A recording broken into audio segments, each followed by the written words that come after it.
Brexit pressure may force the EU to cape to the UK's demands as they realise Britain refuses to back down in trade talks. Shearman and Sterling partner, Barnabas Reynolds, argued the UK's refusal to budge in Brexit trade talks will force the EU to concede to Britain's demands. While speaking with Brexit Watch on their YouTube channel, Mr. Reynolds said since the UK is not part of the EU it makes the country sovereign. This means the EU will be forced to deal with the UK as a separate entity during the trade talks.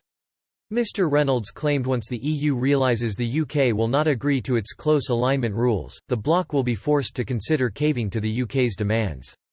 Brexit Watch host Jonathan Saxty said, "Assuming the June deadline come and go, do you think that will focus minds in Brussels?" Mr. Reynolds replied, "Yes, I don't think the UK government is going to budge from its default position.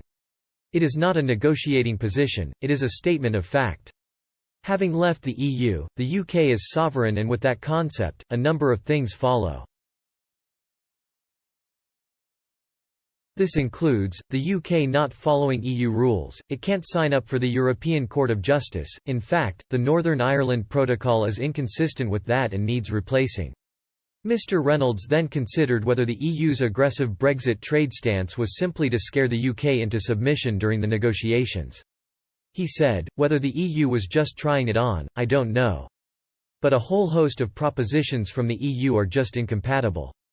I don't see how Boris Johnson's government can, and it shouldn't move from that basic premise of international law." Mr. Reynolds argued due to the UK being a sovereign nation, the EU will have to compromise in the Brexit trade talks. He said the EU will have to realise the UK is not shifting on its position, and if the bloc wants a deal, they will have to consider giving in to Britain's demands. Mr. Reynolds continued, "As time passes, the EU will clearly see that the UK is not shifting. That will up the pace, to a degree.